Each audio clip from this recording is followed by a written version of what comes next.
gotta tell what I feel. I gotta talk about my life as I see it. I'm the illest nigga alive. Watch me prove it. I snatch your crown with your head still attached to it. Come on, man. This is God-given. Only thing I gotta do is just show up. The nerve, the audacity. Ladies and gentlemen, please make some noise for Prophecies with the Prophet. What is we talking about?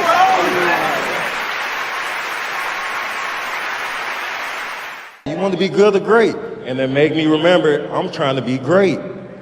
You hear me? Great. What's up, people? Welcome back to the Prophecies. As y'all come in, make sure y'all hit that thumbs up button, like and share the video, say something in the chat or the comment section so we can see who's all rocking and rolling with us tonight. We have a super great episode prepared for y'all tonight. The topic is going to be chasing ghosts and fighting demons, which is basically a play on how far does the apple fall from the tree, meaning what is the influence that your parents play in how you are as a person and how you move along through life and things of that nature. But half of the crew is here. I don't know what everybody else is doing, but half of the crew is here and everybody else will come along as we get along. What's up, Angelia? I see you in the chat. Ladies, let me see who I want to bring here first, man. All right, let me get this off the screen. They don't even know this, but I found their theme music. So let me see. Miss Nina, please. Let's see what we have here for her, and I'll see if y'all can guess what this is. Hey, Nina.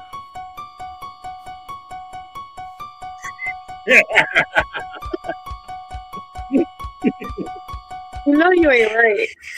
The crazy part is that's my favorite too. See? How are you doing tonight, Miss Nina? I'm doing good. I'm hanging in there. I'm good. Thank you.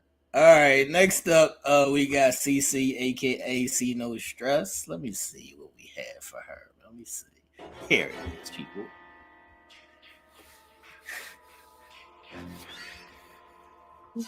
Do you know what it is? Do you know what it is?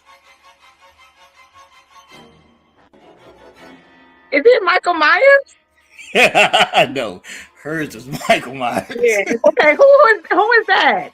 Tell her what it is, Nina. You know it? Is that Freddy? Right. That's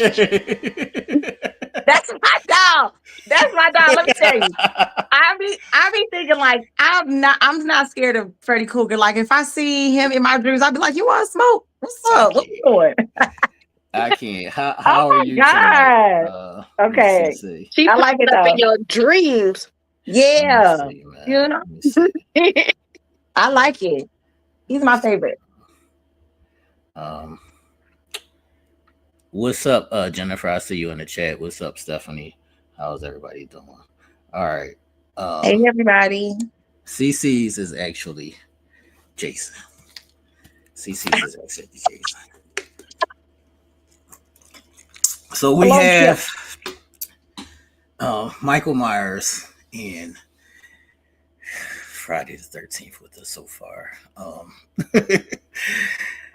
Y'all let me know. I can roll with that. If y'all are ready for tonight's show. Ladies, are you prepared? I'm ready. I'm ready like Freddy. Are y'all prepared? Because tonight's going to be a great show, man. Yes, definitely ready. All right, so I was waiting on Tia so I could bust her ass real quick in this one-on-one, but I think she's scared, y'all. I think she's scared to do her one-on-one with me. So she's going to be popping up shortly, and then I'm going to bust her ass still. She can't run. but it's going to happen. But we'll You do know a she ain't scared now. I don't know about all that. I don't know about all that. We'll do a quick icebreaker as we wait for the rest of the crew. So, ladies, all right, this is something that I heard the other day, and this is just off the top, but I'll throw this in. Do y'all compare experiences of past relationships? I have. Would you say, Nina? I was saying to what? Like, do you compare, like, when you're in a relationship, do you compare, like, my last experience in a different relationship was, like, better, worse, different, Okay. whatever it may be, do you compare? I understand. I have.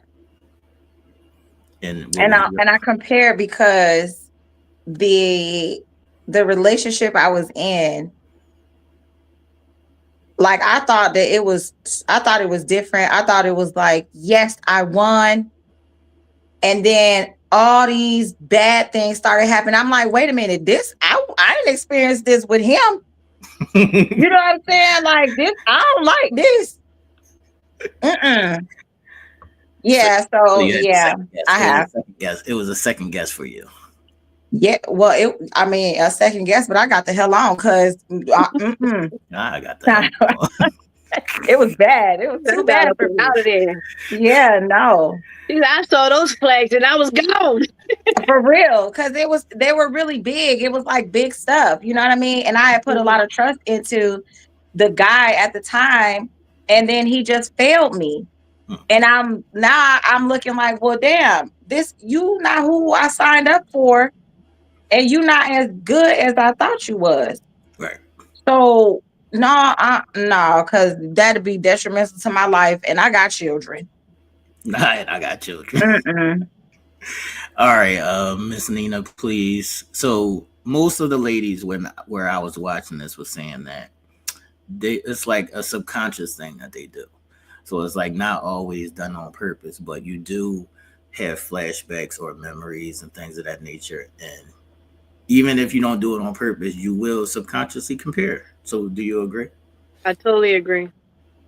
110%.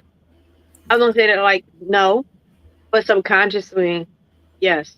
It's like, you want to do like, yeah, 110%. Like, okay. Yeah, I don't think as men, I don't think we necessarily compare. like I don't think it was like a compare thing. It's just like how C's saying, like I see this and I don't like it. Oh, ooh, I remember this, like a cautionary tale, like, you know what I mean? Because as she was talking, I'm like, yeah, because when you ask the question, I'm like, no, but as she was talking, I'm like, you know what? Yeah, I experienced that. Like, you know what I mean? You don't walk it. I won't say you. Personally, I don't walk in it like, oh, let me see what you got. You know what I mean? Like, oh, side by side thing. No, Yeah, absolutely not. But as you get into it, and I think as humans, you can't help but to do that, right? Like, oh, because the stove is hot. Right. Not gonna touch a hot stove again. You learned that lesson. Do you see what I mean? Or, however, playing devil's advocate, I haven't seen this story before. Let me continue reading, right? Because again, that compare and contrast thing. No one showed me this before. Let me keep reading this chapter. So again, I can agree to that. Like, oh, subconsciously, I guess you can say that's a comparison, right? Right. We'll see. I mean, in their point of view, it was like based on, say somebody took you out on a date and you had like the greatest time of your life. Now, the next time you go on another date with another person, would you think about that? No. See? Now, and that's elementary, but can you run that back? All right, say you went on a date with one guy, right? And you had like the greatest time of your life. He showed you all these new experiences, X, Y, Z. Now you go on another date and it's not so spectacular. Would that be like something in your mind? No. Okay. Now, granted, that person probably set a standard, but you're not going to attach that standard to that person. You just attach that standard to yourself. That's you finding out what you like and don't like. It don't have nothing to do with that person. Yeah, I thought when they were talking about it that all girls didn't do that kind of comparison, but they were saying that they did, and I was like, I don't believe that. No, that's not comparing a person. What the hell? Yeah, I was like, I don't believe it just goes down to people. Excuse me, I'm talking with food in my mouth. I'm sorry, y'all. it. You good? It just goes down to maybe perhaps people not knowing how to compartmentalize. Right. Yeah, I'll agree with that. All right, so let's get into tonight's episode. The first question, ladies, is what are the good and or bad traits that you get from your parents? Who's here, y'all? You. Skinny, what up? Skinny. What's poppin', slimes? Ain't shit, what up? What's going on? Ain't shit, Welcome. Sorry I'm late. no problem. You know, life be life and no problem. Yeah. Life definitely be like that. I do want to say before the ladies give y'all an answer on this question, thank you, Skinny, last week for hosting, and you've been a great and welcomed addition to this show. And as we're wrapping up, you know, the whole is the music industry turning women into horror shit. Not my word, y'all. not my word. We could do a quick who's a whore thing. So I'll throw out some names and then I want you to say if you think this said rapper is a whore.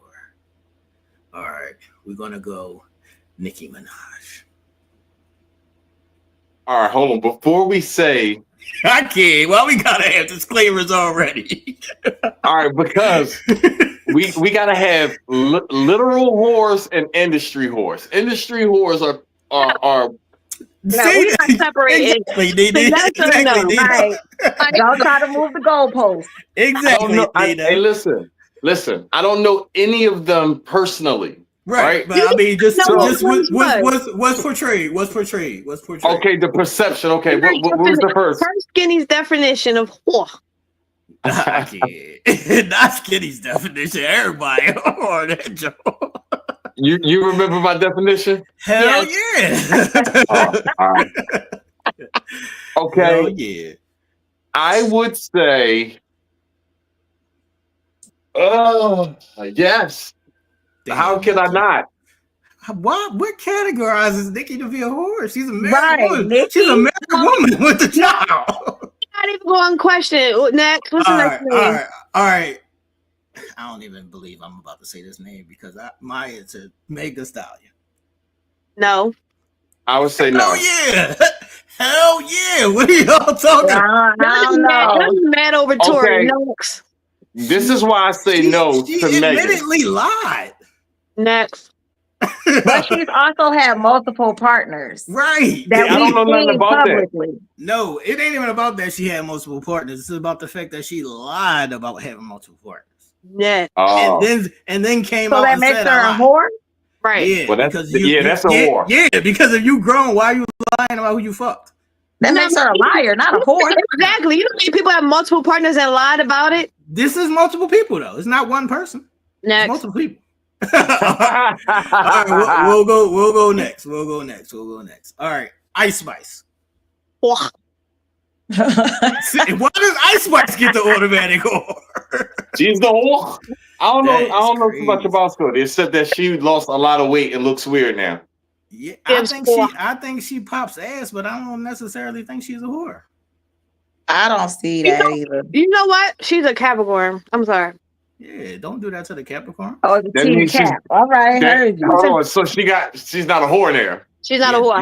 No, she get a pass. She get a pass. All right, Lotto, y'all. No, absolutely not.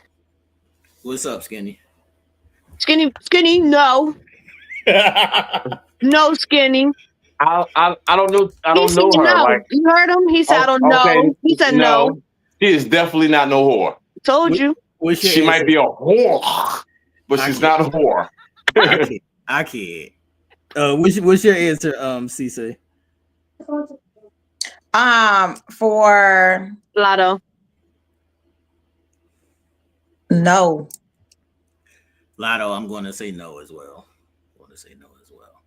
All right. Say no because Lotto, she stand on what she say. She, you ain't had nobody come out and say that they did her, or she lying that they did, and she been real stronghold on her man. I appreciate for some that. years. You know what I'm saying? Yeah, she's definitely my man running it up. And I appreciate how you just said she didn't lie. So same shit about Meg. but we go move on. What Megan lied about though? I missed that. She lied and said she didn't fuck Tory. Yeah, but Megan has been caught in a couple lies. Yeah, a lot of lies. Like a lot of lies. Yeah. Yeah. Hey, can we think about that for a second? Everybody close the eyes and think about Megan Thee Stallion and Tory in the bed. Too much on my girl. I think she can rap. I think she can rap. I'll go for like 10 minutes, 10 seconds. Not too much on my girl. But I don't fuck with this. Yo, Yeah. Tory is tiny, I and she is Amazon. Right. That's true. That's true, Nina. Don't make the face. It's true. That's real shit. Yes. Tory is tiny. That's a little guy. Right. That's a fact. All right. We'll do the last two, man. Sexy Red. Whore. Yes. Gonorrhea whore. Straight up. The word. She's not only a whore, she's a dirty whore. Yeah. She probably still don't take showers every day. A millionaire that don't take showers every day. Whore. All right. You stupid, bro. All right, we go last but not least, Glorilla. No. No. Absolutely not. No. Skinny. I think yes. Because Skinny. Probably not now since she got her teeth done. But not the teeth changing your whoredom. She's saying. Who? Nah, she talk crazy, and I can just see her. I can like Glovilla come across to me as a real one, right? Right. That doesn't have so all that shit she rap about. I believe her, and she says it in her raps. That she's a whore? No, that she's not. Oh, I don't listen to her enough to know that. It's just the perception. We talk about perception right now. So how you say she's saying in her raps and say you don't listen to it? I don't listen to her enough. All right, my apologies. Right. What have you seen her interview? You don't stop coming at me, Nina, because the hand when you just did this 3 times, I felt threatened. Like the second one too was cool, but when you went the third time, because you're talking about my girl. I cannot. I'm going to say no. I'm going to say no on Glorilla. I think that. Wait, let me do this last one and then I'll give the explanation. But Cardi B. No. Not anymore. Nina. She's definitely matured. Exy. CC, what you say? No, I don't think so. What's your answer? I don't think so. And I say this and I say I don't think so because I've been following Cardi for a long time. Okay, maybe she had a whore time. Okay. A phase. You know what? She had a whore. She got a point. That's it. Yeah, because she did when she first came out and she was talking about all the shit that she was doing and how she was doing, getting the money and you know what I'm saying, like all of that stuff. Because she real life talked about it. Right. She got a point. Right. That's what Libras do, though. You know what I'm saying? Big Libra, big squad. Libras are real lover girls. All right. Libras hate being alone too. Oh no, not all Libras, because I don't mind being by myself. Okay. Libras will stick it out in a relationship for the long run. Y'all don't know how to leave. Y'all gotta go. Because they don't like being alone. They don't mind being alone. Don't do that, Kenny. I'm gonna say Cardi grew past her whole phase. I'm proud of Cardi B, man. She's come a I'm proud long of way. Cardi. Yeah, she's come a long way. Shout out to Cardi B. I But love Cardi B. Cardi B got to be one of the realest entertainers, that's a fact, perception wise, and always remain to be herself in any situation. I appreciate that so much. Yes. Mm-hmm. that's a fact. Shout out to my girl. Period. I just wanted to say that Big game. even though the perception of these female rappers may be, and they may speak it in their raps, may be of like a horror perception, or some people could get that from how they dress and whatever they do online. The majority of them is not with that shit, right? And I think that we as not only as parents, even some of the children have to make that distinction. Like, I don't think that distinction is being like improvised enough. So that's what I just wanted to say on the shorties, man. Let's see the real whores are on TV though. Oh my God. I cannot. Look who popped up. Who was scared? What's up, baby mama? Nami popping up as soon as he said the real horse is on TV. How did I walk into that? Like, so on point. I cannot. What's up, new mom? How you doing? Hey, I'm sorry, y'all. I've been all over the place the last 3 hours, so it's all good. It's all good. I just wanted to know if you wanted to get this spanking right now or later. What? You owe me a one. About this last week. Yeah. I don't know what this. Why? All right, whatever. Come on, what's up? All right, y'all. I'm gonna move y'all down a little bit. Let us get this quick one running. But I want y'all to pay attention to this conversation. I'm watching. It's very important. It's very important. Okay. All right, let me see what's happening here. All right, new mom. I'm gonna start this off by saying, Tia, y'all. She be like, T, I need you to expound and give examples in X, Y, and Z. But there's a reason why I give open-ended questions. Do you want to give a guess to why I give open-ended questions?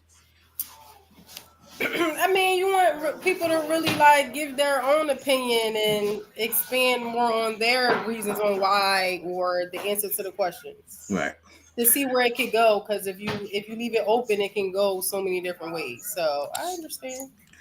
All right, so maybe 3 weeks ago, I said something about women not listening to men. Mm-hmm. And then maybe 2 weeks ago, you said something like, see, I'm not listening to you because you're only one man.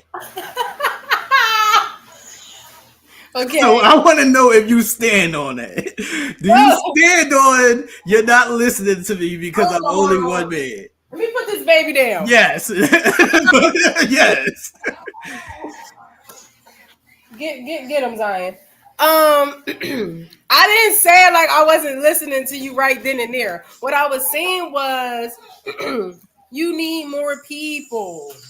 That's how you feel? Yeah, because we so used to tease. Like, I'm starting to already know what you probably going to say because I'm starting to get to know you. Right. I want to hear somebody else's point of view. That's all. You got the luxury of having all these different women giving all these different answers. We don't always have that luxury. That's all. I wasn't trying to be shady or nothing, like saying I wasn't listening to you. That's all. I just think that's a great talking point because do you believe that one person's opinion could be greater than the sum? I think it depends. Okay. When it comes down to opinions, okay, because you left it open. Right. I think that people think that their opinions matter more than they do. Okay. I'll say mine does. Go ahead. It does matter, but I think that I mean, all of our opinions matter, but I feel like sometimes we gotta just like, okay, and this is the point. This is the only point that I make this about social media. Like, sometimes y'all need to give your opinion. That's a fact. And that's what I'm referencing in that too. Sometimes, and I think that social media has given people this too much space to feel like, damn, I had to say. You ain't gotta say shit. That's a fact. You know what I'm saying? And it's not that your opinion doesn't matter. It's just that sometimes you don't. Not you. I'm just saying sometimes you don't need to always say or voice your opinion. It doesn't really matter at the moment. Right. Like you're complaining about somebody on social media who you hate when you can just stop following them. That's fucking insane. It really is. That's what I mean by like, all right, it matter, and it might matter to us, and your opinion might matter to us in our, serial killer unit. Oh, I didn't even play your serial killer music. Wait a minute. Let me find your music. Wait a minute. Let me find your music. Oh man, I forgot. See, you came late, and then I forgot. Let me find your music real quick.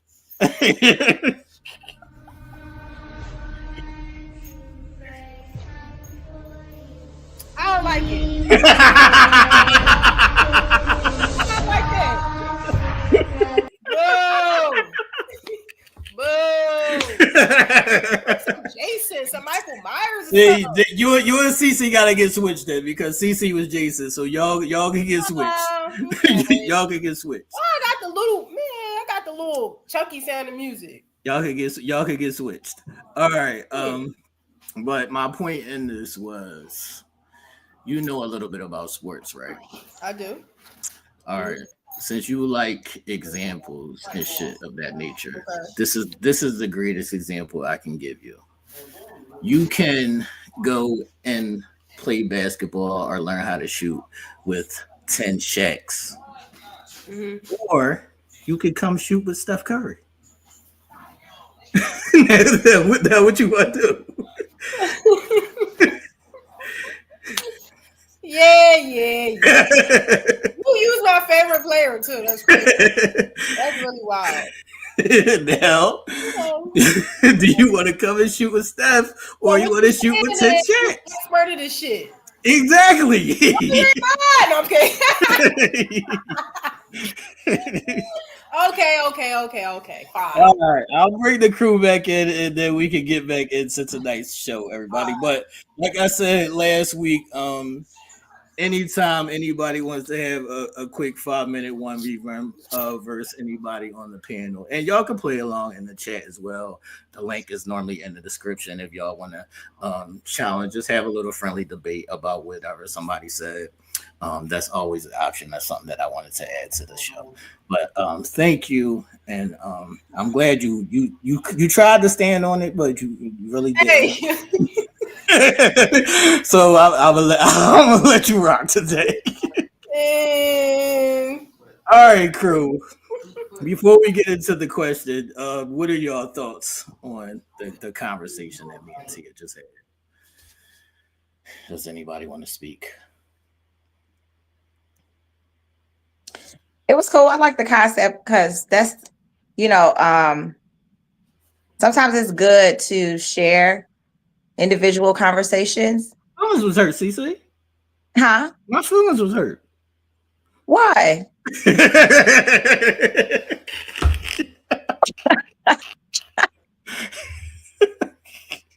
See, Sam, forget about it.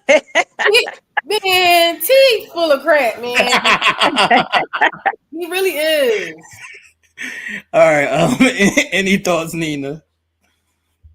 No, not in particular, but I do appreciate instead of holding it in and bottling it in and just having it fester in your own head and keeping those feelings to yourself, and because it would typically grow towards resentment, and you just holding that and projecting feelings out towards her, that usually happens out in our community. Nah, we need to have a one-on-one, and then allowing everybody else to see how a healthy dialogue can have when somebody says something that I don't quite,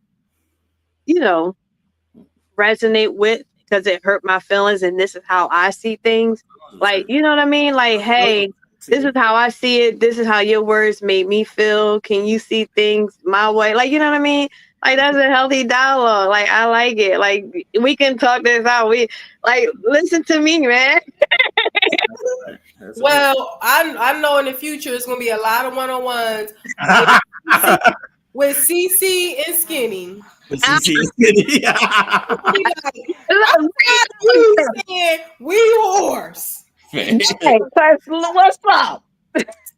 One word. As we wait for Skinny to pull back up, I do want to say this real quick. Tia, I don't know if you notice things that you may do.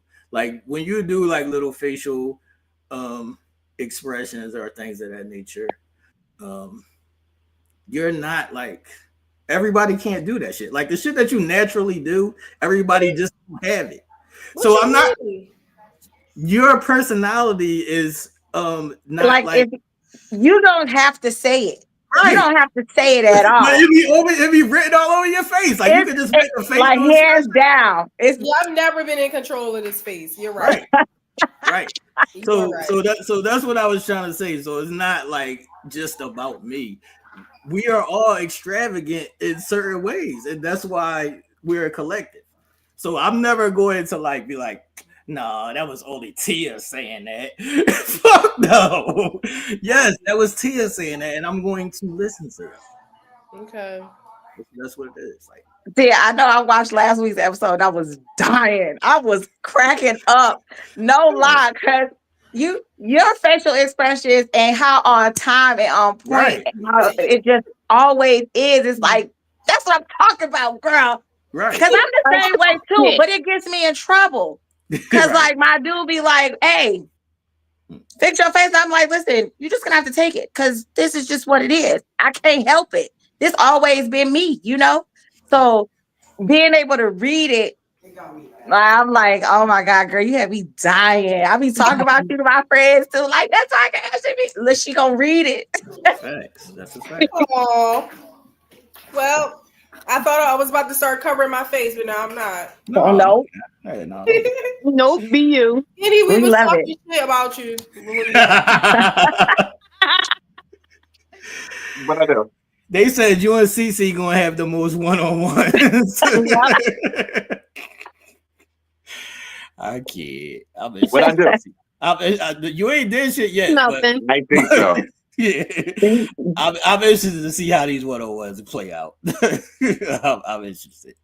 All right, let's get into tonight's first question, everybody. So the question is, what are the good and bad traits that you get from your parents? So what like personality or characteristics, Tia, do y'all get from your parents? You said me, right? No, I just said you because you make the facials. Mandarin. Oh, okay. Yeah, I don't want to go yet. I don't want to go yet. All right, who want to go? Go ahead. I will. Good traits that I get from both of my parents is my hustle and my drive to like keep going. I think like on my mom's side of the family, a lot of my family members have had like start and not finish situations. So being that I've seen both of my parents be consistent and driven in what they want to do, I've taken that from them. Yeah, that's the best trait from both of my parents that I have. Okay. Any physical features? Physical features, yes. I have my mom's nose. Right. I have my dad's eyes and his ears. I have my mom's toes. I have my mom's hands too. Okay. And then I feel like I have like my father's complexion, maybe. I don't know where these lips came from. They nice, I like them, but I don't know who they came from. I can't. I can't. Anybody want to go next, man? What's up? I go. All right, go ahead, Skinny. Well, I was adopted So I don't know too. I'm playing. I was. Okay. My mother. How would you lie? Because I really was about to be like, oh, I can't wait for these questions. I love adoption questions. You really play too much. I was about to go in on it, like give y'all like 2 to 3 minutes, but I was like, no, I'm just gonna get to the point. But I think I got a lot of opposites, like being opposite of my parents than I took on their traits.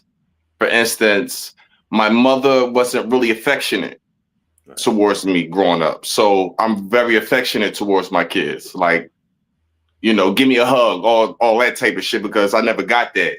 So another thing is, one thing I do get from my mother is, I had to learn this, but my mother has this superpower where she can say anything to anybody and not give a fuck about the repercussions or reactions, just because that's how she feels.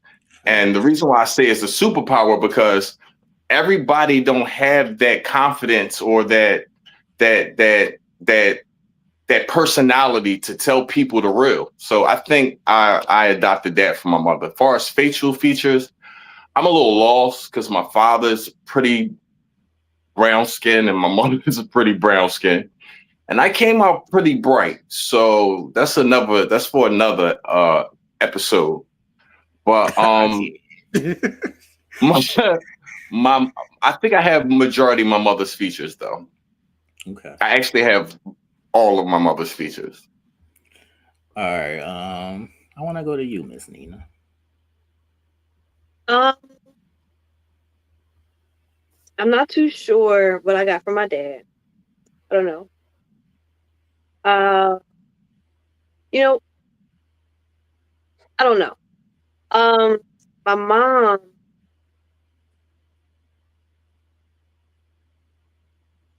Trying to think. My discernment. My discernment from my mom. The one thing I could remember that sticks in my head about my mom. Both my parents are still living, by the way, but my mom taught me this one thing. She didn't teach me nothing else. She taught me this, right? I'll never forget. She said, if you have to ask yourself if a man is gay, he's gay. That's it. I didn't even know this is where we were going. That's it, right? But you ain't think that though, right? So, but listen, I applied that to everything in my life, and it helped me grow discernment, right? Because if it pops in your head, it's not there for no reason. Like, you know what I mean? So, but that woman, she taught me that, right? So, and also my mom, she's a really good people's person, like really good. Like she can talk to anybody, right? And people gravitate to her, and they will tell her anything. And I like to think that I get that from my mom. Like people just gravitate to her like a magnet. Like, you know what I mean? Right. As far as like physical features, my skin complexion, I love my complexion. I get that from my mom. I think we look identical. Okay. I don't know. Outside of that, I'm not like my parents. So you would say you're I don't really know them like that though. Okay. I don't know. Okay. We'll dive into that. Tia? So I look like my mom for sure. And I am funny. Both my parents are really funny. So I would definitely say, hold on, y'all.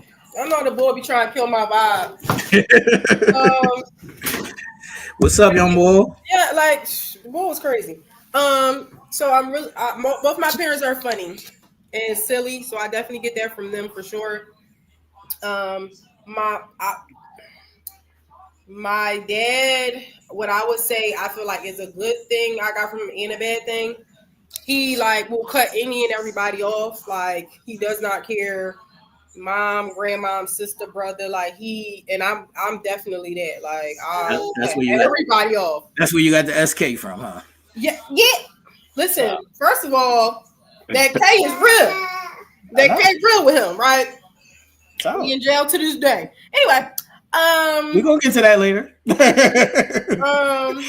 So, and I feel like the good things as far as like my hustle, my work ethic, my drive, my ambition, I wouldn't say I get it from them. I feel like because they did not have it, I have that. Right. Watching them not have that is what pushed me to be the person that I am. But yeah, I think that's it. Okay. Yeah. Okay. I would say I'm kind of in the middle of both my parents. I got like my dad's charm, my dad's strength. Both of my parents are like loners. I would say like I'm way taller than my mom, but I was like way shorter than my dad. That's some shit that bothers me. Like why? But outside of that, like there's other different things, like probably my humor from my dad. Just the way I look at life probably is more of my mom. My mom is just like, I don't give a fuck. So I'll probably get a lot of that from my mom. But that would be like a summarized answer for me. All right, let's go into question 2. And this shit is going to get deeper as we go along. So I hope y'all are prepared. And I got something for Tia's ass. But let's proceed. All right. How did your direct relationship with your parents influence your confidence? Like, did they teach you values? Did they teach you morals? How did your parents' direct relationship with you? And y'all can play along in the chat in the comment section as well. How did the direct relationship with your parents influence you? Who wants to go? I'll go. Oh, go ahead, Skinny. I'm sorry. My mother was a disciplinarian, and I hated that shit as a fucking kid because everybody else mom in the neighborhood really was lenient with their kids, but growing up and being an adult and seeing why she did the things that she did was awesome. Majority of the people I grew up with is not around anymore, you know, whether something bad happened to him and to them in most cases, but our relationship was more disciplined than anything. So yeah, that's it. Right? Did I answer the question? Am I stupid? Yeah, you answered it. You all right. You good. Who want to go next, man? CC? How did my relationship with my parents influence my confidence, values, and morals? I think when I was younger, I didn't really get a lot of wisdom from them. When I reached like my teenage years, I did. Well, actually, when I was younger, they used to tell me to stop like doing shit because I was kind of bad. But then the older I got, probably around like I'll say about 16, 17. Around 16, 17, that's when they started to like drop gems. Okay. So before then, I had morals of like no sex before marriage, right. You know, respecting my body and Wait a minute. Somebody said you was real bad, CC. Who said that? Streaming with strippers. Who is this? Yeah. What is happening right now? Hold on now. What is happening right now? Who that's for? No, but I mean, I was bad. I really was bad. And when me, my mom and my sister did the podcast or our podcast, what my sister said was like, because I was so bad, it Wait took a the minute. attention off Look, of her. y'all. Look. The one-on-one is what happens soon. The one-on-one is happening. What is happening? It's definitely happening. Because I don't like that. No. We trying to be serious. Yes. Actually, the name makes sense for it to be you. Exactly. I'm sorry. Continue. But I thought, well, anyway, but I mean, it was kind of a thing because I was bad. You know what I mean? Like, I did bad shit. And it wasn't like a cry of like, hey guys, I'm doing bad stuff, so see me. It was just like my parents wasn't present. So because they didn't really give a fuck, like I just did shit. Now, when it came to my grades and stuff like that, like that's when my parents showed up, and it's like, oh, okay, well, are you gonna help me? Are you gonna put me in tutoring? Are you guys like what's gonna happen besides this whooping? Because my grades are still bad, and I'm still doing bad shit. And then it got kind of worse and worse. But the older I got, the more I got from my parents. And I'm really thankful and grateful for it because now at my adult age, 37, I understand morals, values, and more respect. You know what I mean? And what to give to my kids. As far as confidence, I didn't have confidence as a little girl because I didn't get the, oh, you're so beautiful, and you know, your hair is pretty, even though it's different. Because yes, I grew up in the time with dark-skinned girls being ugly and our hair being talked about because it's coarse, and you know, I got picked on, and my mom didn't even know how to do my hair, so I had to learn how to do my own hair. And I didn't have high confidence. I didn't. And then my sister was the one that actually was the first person to tell me that I was beautiful. And when it came from my sister, it meant so much to me because it was like, oh, whoa, somebody actually sees me physically and thinks that I'm pretty.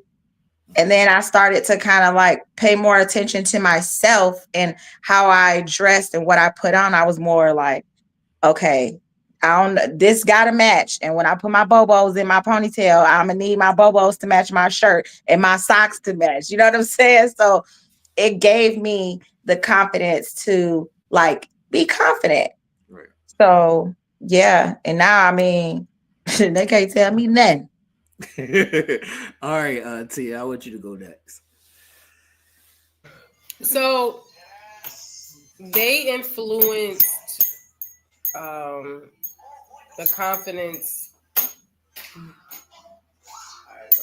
the lack of confidence, values, and morals. Sorry, I got to switch it up because I did not have my parents growing up. They were, like I said, my dad was in jail. My dad has always been in jail my entire life since my mom was pregnant with me and my sister to this day.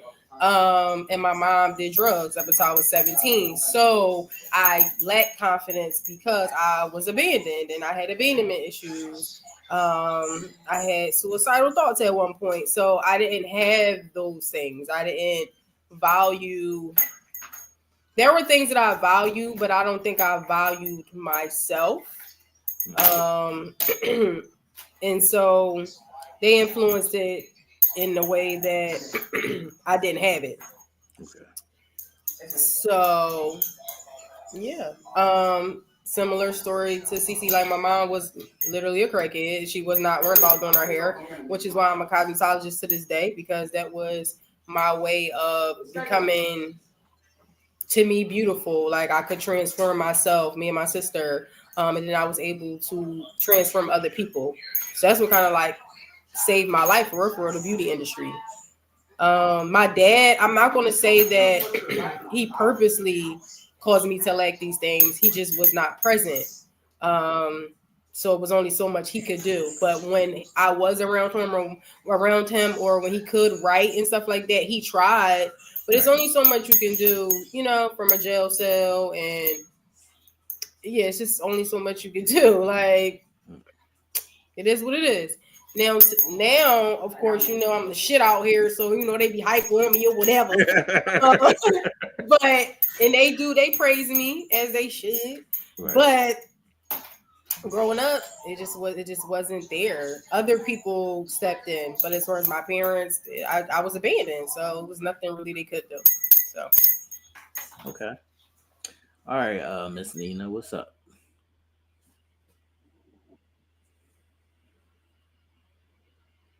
Take your mute off.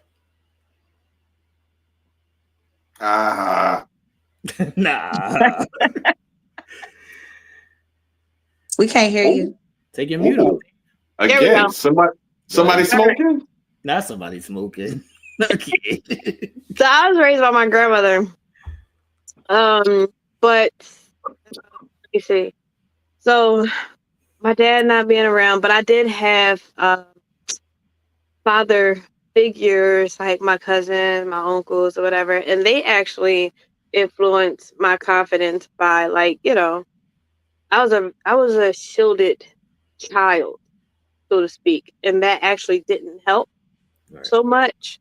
Uh, Growing up, I was the only female. I was the only granddaughter at one time, the only sister, the only daughter, the only female in the generation that I grew up in. So I was like shielded in that way. So it didn't necessarily help my confidence, and because they wanted to quote unquote maintain a certain innocence. You know what I mean?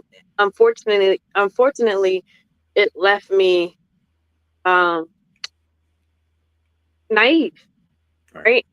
So, like, y'all left me naked out here in these streets. I get what y'all trying to do, but you left me naked. So, pushing me out into the world because you left me so naked. You didn't teach me anything.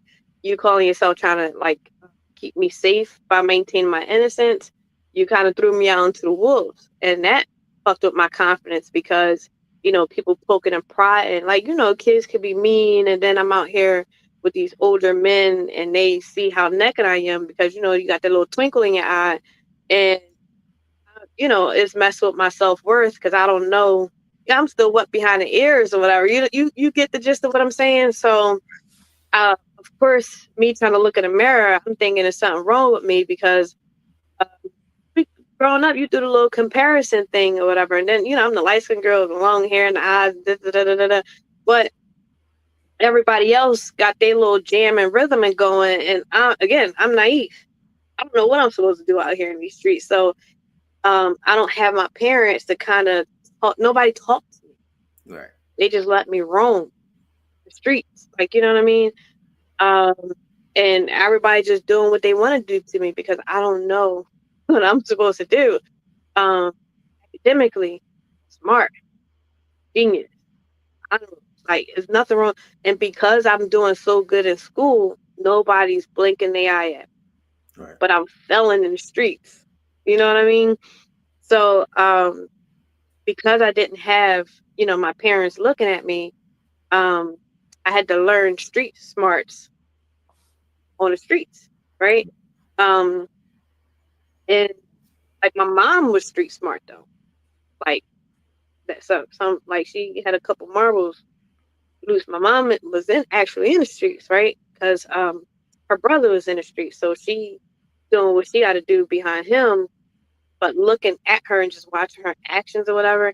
I did learn a couple things from her just by watching her because she never actually spent. My mom was emotionally unavailable. Like I would try to like go in for like my grandma. Again, I was raised by my grandmother, so I got like the nurse. My grandmother there was old school, like old school baby boomer, like morals, my ethics, my values is very old school that got embedded into me, like how women's etiquette, how a woman's supposed to wear, all of that.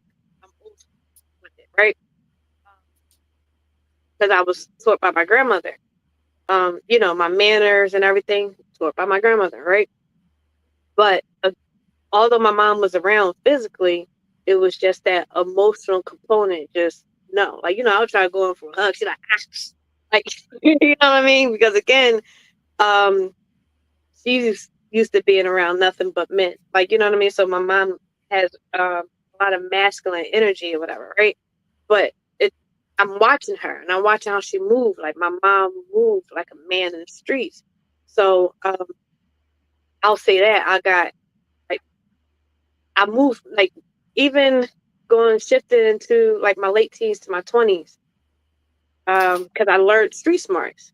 So now I think logically, and I'll say that I get that from her, like, because now I don't move so much with emotions, whatever. Like all that shifted and died down in my early teenage years. Right. So all the emotions is out, and the way I moved is just like I would even logically explain my emotions now.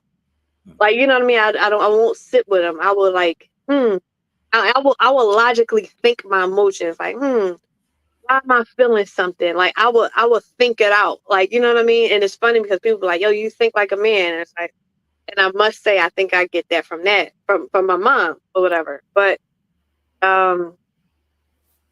yeah, that's all I can think about. Like, but confidence to this day, I don't think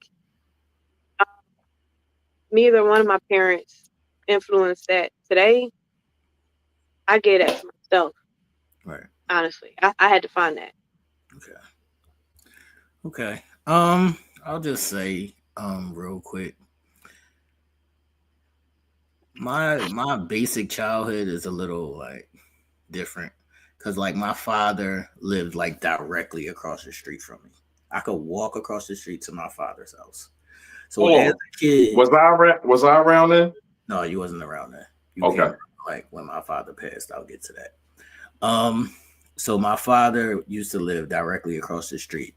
So being the baby, being my mom's baby, and my father living, because I'm a junior and all of that shit. Like when I was like little, I was rebellious. So I used to like push the lines and shit. Like I'm not gonna go over the line, but I'm gonna push that motherfucker to the max. And I'm gonna just do some shit just because. And then as I got older, like my mom got sick of that shit, and then my dad moved, and like this is around the time where Skinny came. So then my dad moved, and I went to go live with my dad because my mom was sick of my shit. I was in the 4th grade hooking in school. I was doing all kinds of shit. I was just doing shit just because my father wasn't no longer across the street. So I didn't have anything to be in fear of. So once I go live with my father is like strictly like strict. One time I was on punishment for like a whole year before y'all. Like my father just didn't play that shit. But neither one of my parents like taught me morals or values, none of that shit. It's sort of like what Skinny was saying. It's like the disciplinary shit. It's like you if you do some shit, you're gonna get your ass whipped. But we're not gonna teach you what the fuck you supposed to be doing. So that's how it kind of is. So growing up in that, once my father died when I was 12. So now when my dad passed away, I no longer had that strict or that structure. So now I'm back to doing whatever the fuck I want to do. So now since I was 13, and this is like around the time where Skinny wasn't around, I was always outside. So I'm always outside now. I'm always outside. I'm sneaking out. I'm spending the night over girls' house, all kinds of shit. I'm just outside. I must say you did have a certain kind of freedom back then. Yes, a fact. That I wasn't used to. Like I used to go on his block just because it was so fucking fun. All right, continue. I'm sorry. That's a fact. What you was about to say, Tia? I said, you went back to your mom's house when your dad passed? Yeah. Okay. So I went back to my mom's, and like since I didn't have nobody that I was afraid of anymore, I was just outside. So I was always outside. So ever since I've been 13, my mom has made sure that I've always had a roof over my head, but I didn't have any rules. So I would like I could go to school being as though I would like travel. I was going to school in Upper Darby, so I had to take like 3 different things. I got to get up at 6 in the morning to go to school at 13. So I got to get up at like 5, 6 in the morning to go to school. But I'm not coming home till like 8:30 p.m. Because after school, I'm going to go play with my friends. We're playing football. We're going to the arcade. We're going to a bowling alley, whatever it may be. I'm just doing whatever the fuck I want to do. So I'm just trying to say that my parents, and as we grow, like throughout these things, and y'all men and women look for men to know that he's supposed to give you flowers and he's supposed to open the door and X, Y, and Z. These are all things that I had to learn or teach myself. These are not things that are always taught, and just like things are not taught to y'all. And that's why I always say we still have to continue to teach each other, because a lot of times we weren't taught that shit. We just wasn't taught that shit. I wasn't never taught all of these values and morals and that shit. These are all things that I learned to implement to myself. I don't even know where my cocky confidence comes from, but that's just some natural. Maybe it's some Capricorn shit, Nina. Maybe that's just some Capricorn shit. Yeah, yeah, maybe that's just some Capricorn shit. But. It might be for real, because my son, he a Cap, and he be like, "Yeah, mommy, because I'm just he just that boy." Yeah, like, excuse you, 11-year-old, simmer down. Yeah, my mother. Yes, you are handsome. All right, so let's go into the next question, everybody. Let me see, where is it? How did your parents' relationship affect how you move or think in relationships? So if you've seen your parents together or not together, how did their relationship affect how you think and move in relationships? Who wants to go? Can I answer that? Sure, Dean. It was really confusing, right? What's up? Confusing, right? So growing up, I remember this one, like, vividly. I think I was like 6 or 7, and because and my brother used to tell me, like, no, he remembers something different. But my mom had took us around the corner. My dad was supposed to get us sneakers or whatever. Either how, he never did it. He didn't do it, and she took us around the corner, like, no, you gonna go tell your dad how you feel, how that made you feel, because I'm tired of y'all just coming and complaining to me. Right. I remember that, and we had to go tell him, we crying, rah, rah, rah, right? My mom is a very expressive person. You make her feel some kind of way, you gonna know you made her feel some kind of way. Like, you know what I mean? Like, she don't bottle nothing in. It's instant, boom. Like, you know what I'm saying? But like, to this day or whatever, they cool, they cordial. Like, he'll come see it, whatever the case is, right? But how it shows up for me in relationships, because again, with my dad not being around, of course it comes up with, like, it don't, not till today, because I'm healing through it, right? You know what I'm saying? But throughout the courses of my relationships, with my dad not being, abandonment issues and then neglect, but going through my relationships, I shut down instantly. I'm not dealing with nothing. You want to go. I'm not fighting for nothing. You're not seeing no emotions. Like, you know what I mean? I'm hiding everything. I'm a runner. I'm a track star. Like, I'm not really down for too much of argument. I don't see the point in it. Literally, there's no fight. I'm a quick quitter. Like, you know what I'm saying? And I remember it was one time, even after, like, my mom and them split, she would always say, oh, I'm never getting married. I'm not getting married or anything like that. Like, you know what I'm saying? And even after I had my first child, after I had my first child, I took that.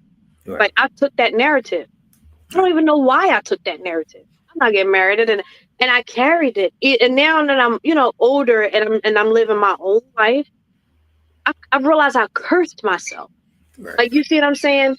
I realized I cursed myself. I'm like, why was I even saying that? I didn't even understand. Granted, I was like 19 or 20. I didn't even understand why I was saying that. I was just following my mom's lead. Because in my eyes, I'm like, she knows something I don't know. Like, we forever single over here. You know what I mean? And then even back then at that time, although my mom was in a new relationship, yeah, but at that time, my grandmother wasn't married neither. She was in long-term relationships, yeah, but she wasn't married neither. But I'm like, oh, we doing great. Chilling. We living over here. Like, you know what I mean? We don't need no man. Right. Oh, but I didn't really know what I was saying. like truly, like in my heart of hearts, like, you know what I'm saying?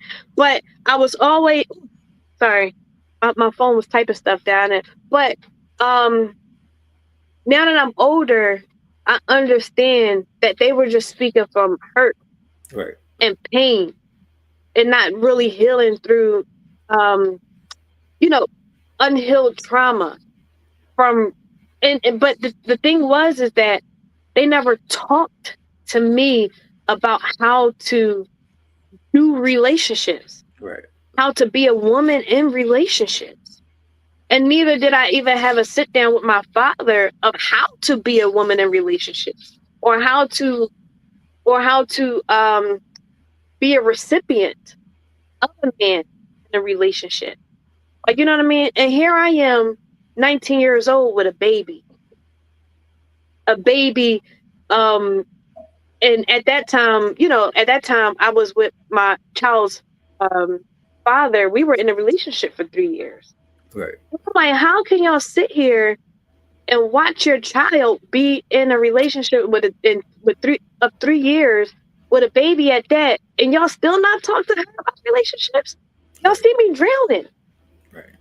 You know what I mean? Rather you see me drowning or not. But I'm sitting here talking to you like, he did this now, he doing that. Oh, I love him today. Oh, I hate him today. And we not what? Obviously it's affecting me some kind of way, but y'all chilling, living y'all life because whatever. Because in our culture, we don't really want to talk about the hurt. As long as everybody's smiling. It's not thought about. Like it's not even a thought.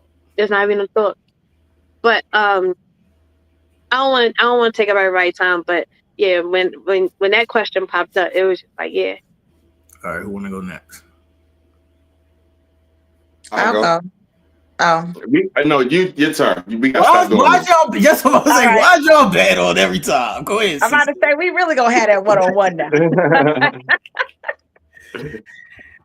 Okay, so how did my parents' relationship affect how I move or think in relationships? A lot of what Nina said is kind of what I experienced. Like, I didn't know how to do relationships. So when I did get into the one serious relationship, like I fumbled the ball so many times because it's like, I don't know what to do here. Like, I don't know to give you a hug or to say I'm sorry. Cause what the fuck? Like, why am I apologizing? Like, if I don't feel like I'm wrong, or even knowing what accountability look like, I can't own up to something or, apologize or give you a hug. I don't know.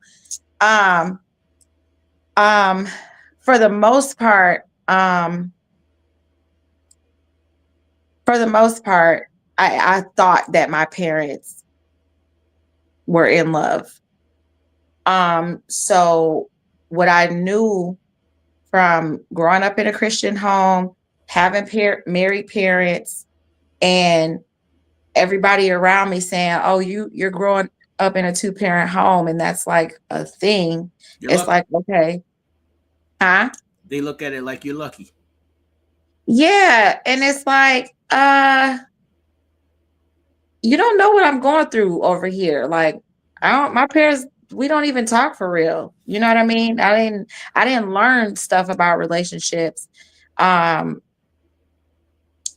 with my parents. I literally learned things about relationships like I knew the stuff like don't cheat, be loving, be supportive. Yeah, I knew that stuff, but like in-depth relationship morals and values, I didn't learn that until my late 20s. My late 20s. And it hurt because I'm like, damn, I don't have none of the tools. None of them. At one point, the way that I saw my parents, I told myself that I was, Mom, I'm sorry. Okay. I know you here. Slaughter Gang, what up? We in here. But I got to speak my truth. I said I didn't want to be a wife like my mom, and I would never marry a man like my dad. And I don't know what it was with my dad that made me think that. It might have been when they separated and like how attached he still was to my mom, but it was like, you need to move on. I think maybe that's the thing. But the healthy dynamic of it, I saw a little bit of, but I seen more toxicity. Like they fought and they argued and, you know, stuff like that. And then another thing I want to speak on is like the expectation that I've had for my relationship from my man. I saw my dad do a lot that is supposed to be, well, that society says is just domesticated for women, because gender roles is a really big thing. I think sometimes in my relationship, gender roles is a part of it, and I don't like it because my father showed up for his kids. He showed up for me and my sister. He would clean our room once a month. He would do the dishes. He would cook. He would, you know, clean the cars. And like my mom worked too and she did her stuff, but my dad showed up. So coming into a relationship, it's like, okay, you're not doing these things and you don't even think that it's okay for you to not. I mean, you think it's okay for you not to do it? Like, why are you not cooking? Because I'm a woman and I'm supposed to cook? No. You can order some food because we ain't eating tonight. But that's their experience, he said. Yeah, that's fine. But I have my experience as well. And within relationships, there is a compromise. Right. So just because my experience is different from his, that doesn't mean that I don't compromise, because I do. And I had to realize that our experiences are different. Right. So being open to, kind of just rolling with it a different way than what I seen from my parents, and understanding that this is a different relationship, then I have to do things differently. I wasn't taught it, but through trial and error, it's like, okay, I got to do what works for me. So yeah. All right, Skinny. So I'm about to get real with y'all. So growing up, none of my friends, none of the people I knew grew up in a 2-parent home. So I never experienced it. So my father was never around. My mother and my dad's situation is a totally different situation where he wasn't around and he just wasn't around. So what I learned from that, I learned a lot of things from that. I learned 2 things mainly. One bad, one was good, that I always was going to be in my children's life, right? But as an adolescent, as a young father, I also thought it was good enough to not be with my child's mother, but still take care of my child, because I'm still one up on my dad. He wasn't around and he didn't take care of me. So even the people around me, I knew guys who wouldn't take care of their kids, but it was still not good, because my perception of me just taking care of my child and not really being around with the mother like I should have been, not spending that quality father time with my oldest, has our situation different right now than the rest of my kids. So like everyone else, I had to learn how to be a man. I had to learn different things, like not to lie to my children, because my mother lied to me a lot. I'm not gonna say a lot, but she lied to me when she should have told me the truth, where I would have had a different perception of my father than what I did until I got older. You understand what I'm saying? Like, she should have been real enough to say, we never really had a relationship. It was just a situation. And this is why your father is not around. Instead of me conjuring up all of these things, why the fuck he not around? You know what I'm saying? But my mother, affected my life and how I move in relationships, I had to learn everything myself. My mother was never really had men around. I never saw what a relationship was supposed to look like, especially living in the neighborhood that I lived in where nobody was really in a lengthy relationship. I didn't have anything to look at to use for example. So I had to learn it myself, getting older, and I didn't learn that until I was well in my 30s. What the family dynamic was and what it's supposed to look like and how great it is and how it's way better than being that Rolling Stone. But yeah, I had to learn a lot of things the opposite of my folks to do positive things. Okay. All right, Tia, what's up? My bad. Y'all done got comfortable. Y'all seen that movie? Yeah, you good. So, of course, I've never seen them in a relationship. Impossible, right? Well, I'm not gonna say impossible because people be with their mates in jail. Crazy to me, but whatever. So all I seen was a couple times Mom was in a relationship when I was around her. I did not like them at all. Sorry, Mom. She in the background. Hated all the relationships she ever had. It gave toxic. It gave verbal abuse, some a little physical abuse. Didn't like any of it. So I wasn't standing for none of that shit. None of it. So in my relationships, I always demanded respect, so many other things. Like I always made sure I had healthy relationships, regardless of how they ended or whatever, like, towards the end, but throughout the length of my relationships, they were healthy relationships. And also just not ever seeing that dynamic of my mom and dad, like how Cece was saying, like people be looking like a 2-parent household. Wow, I had neither one of them in the household.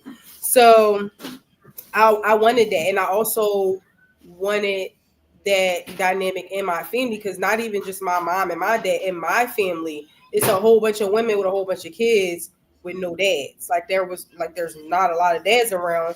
The dads that you see are the men in our family with kids. So I wanted the total opposite, and I made sure I had the total opposite of it. The way I move in a relationship, like I said, I'm not giving weak. I'm not giving like overly strong either, but I have my boundaries. I make sure that I have those because I don't feel like my mom sets those boundaries. And that brings on other things.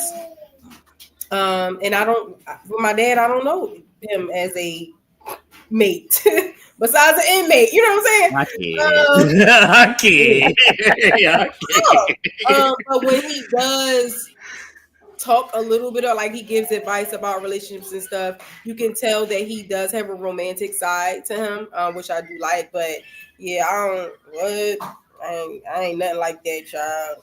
I don't want nothing to what she had at all. I can't do. All right. I'll just say my parents were never together. So we spoke about co-parenting, and there's several ways that could go. Like, I was the pawn between my parents. So whenever my mom would get mad or my dad would get mad, whatever, I was always the pawn in the middle. So it would be like, one time my dad went to Disney World and my mom wouldn't let me go. Like, I was like real little, probably like 5 or 6. But I still remember that shit. So it's like they were never together, and my father wasn't a ladies' man. My father was the ladies' man. Like, so if I'm growing up like watching that, and my father's my hero at the time. So that's how I viewed how I was supposed to be, because I'm a junior.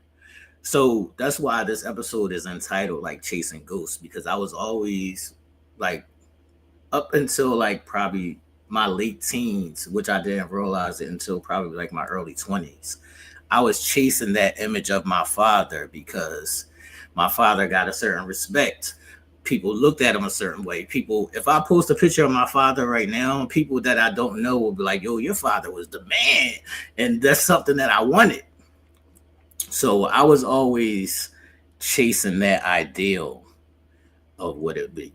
So that was what I saw from him being in relationships. Well, not being in relationships, just being a ladies' man. And then when my father passed and my mom would get boyfriends, I would go at them niggas. Like, you is not coming to the crib and chilling peacefully. Like, just because I'm a junior and I love my father and X, Y, and Z, I was just not having it. I would always just find ways just to fuck with these niggas. Like, no, this is not what we doing. So yeah, my view of my parents, I don't think there is a view of them like in relationships. I think it's the opposite of that. So everything that I know about relationships is through experience, through trial and error, and through teaching myself and just through observing people. So yeah, that's my answer. I want to say this real quick because thinking about it, a lot of the relationship stuff came from my dad. It did. Like when I was in my 20s and stuff and I was going through relationship shit, like I would call him and be like, Dad, this is going on, that's going on. And he would give me very much sound advice just for those situations. So a lot of relationship stuff came from my dad because my father was madly in love with my mom. And because he would see things from me that he saw in my mom, then he would give me the advice that, you know, he would give her if it was an open dialogue for them. Right. Because his parents were married. And my mom's parents were married too. Well, no, they weren't. No, they weren't. Her dad wasn't there, but my grandmother did end up getting married. So she had a stepfather. But yeah, I got a lot of relationship tips and advice from my dad, like in my 20s. So shout out to you, Mr. C.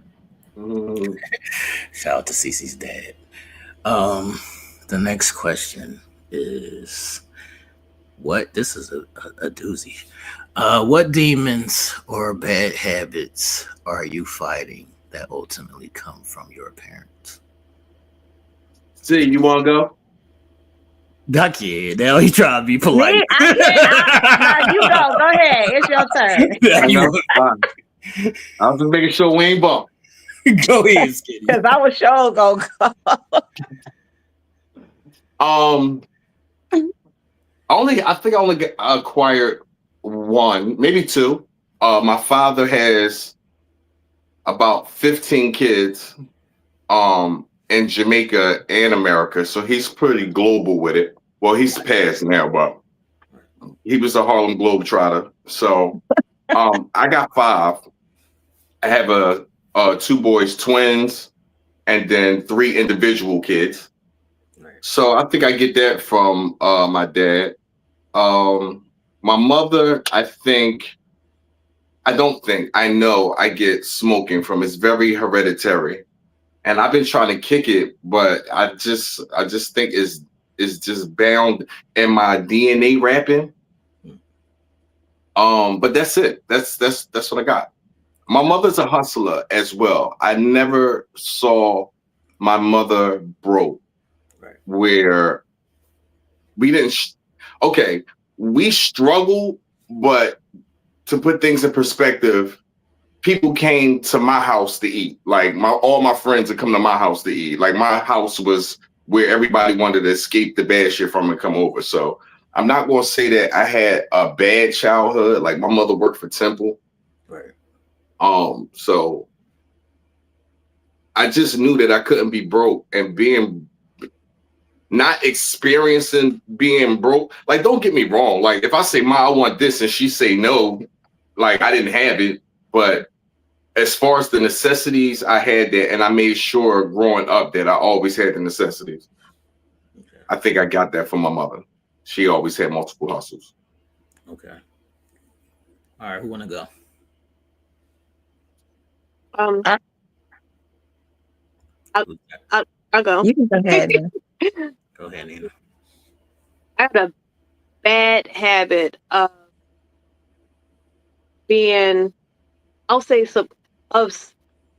subconsciously being attracted to emotionally unavailable people. And also, and I'm trying to overcome this, also have a hard time being vulnerable. And even if I do get close to people, I have a hard time being intimate. Like I will self-sabotage that shit.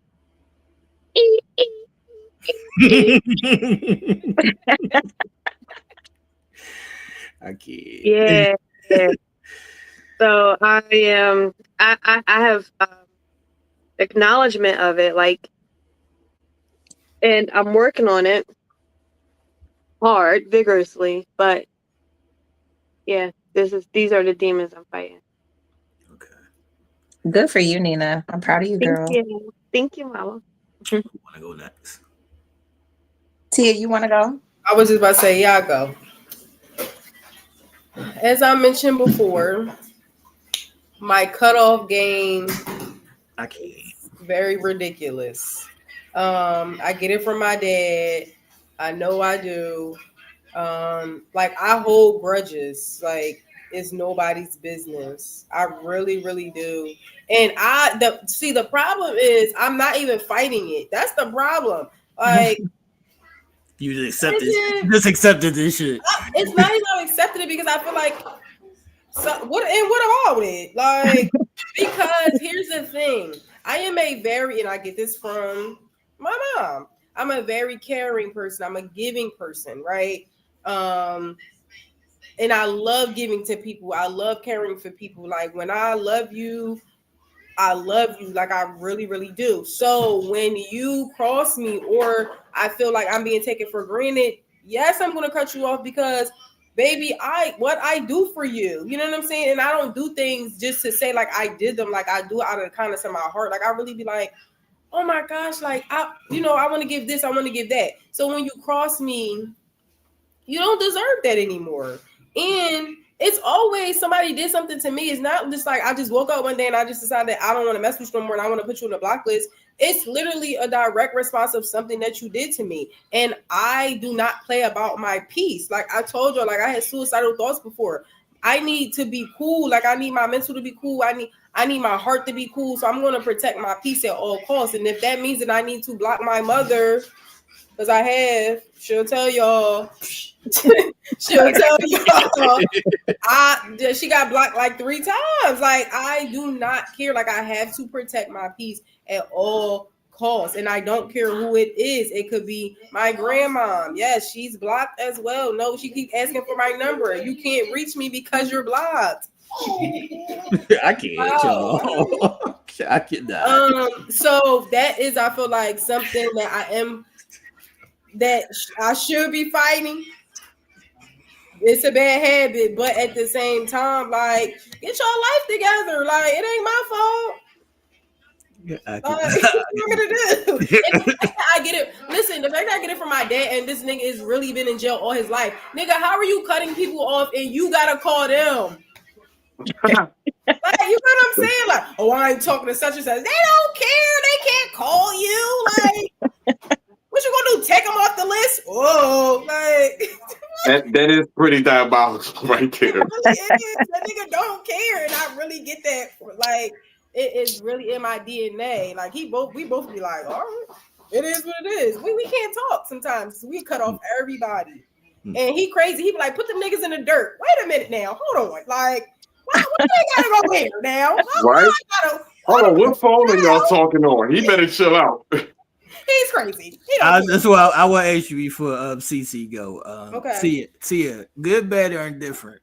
Do you look at your father as a legend? As a legend? Right. No. Of what? Where'd he come from?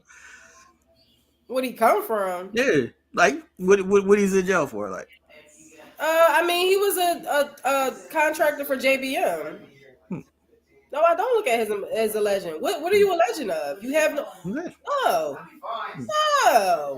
You're a legend based off of your legacy. What is your legacy? Your kids. You have no part in who I am and what I've become and what I've accomplished. You haven't, because you really wanted to, count me out for real at one point. Because I'm good with my dad now, but he really was like, what you mean? Like what you gonna get a drug dealer boyfriend? He gonna buy you a shop that's gonna get raided? Wait a minute, this is crazy. So yeah, that's another story. Yeah, that's another story. Come off then and did. I got a question. Yeah. I know you're not proud of whatever he did, but can I Google his name and he pop up on my phone? I mean, he's been in jail all his life, of course. I mean, I maybe in you would have to know what you're looking for. I send it to you. Okay, so with that being said, I understand the question. I know. I didn't understand the question at first, but I get it now. Why he would ask you that? Right. And I get it though. I get it, Sid. Right. Well, yeah. You know his name. I also want to say that my mother. I'm not gonna keep telling you, Tia. You better put some respect on the name. I am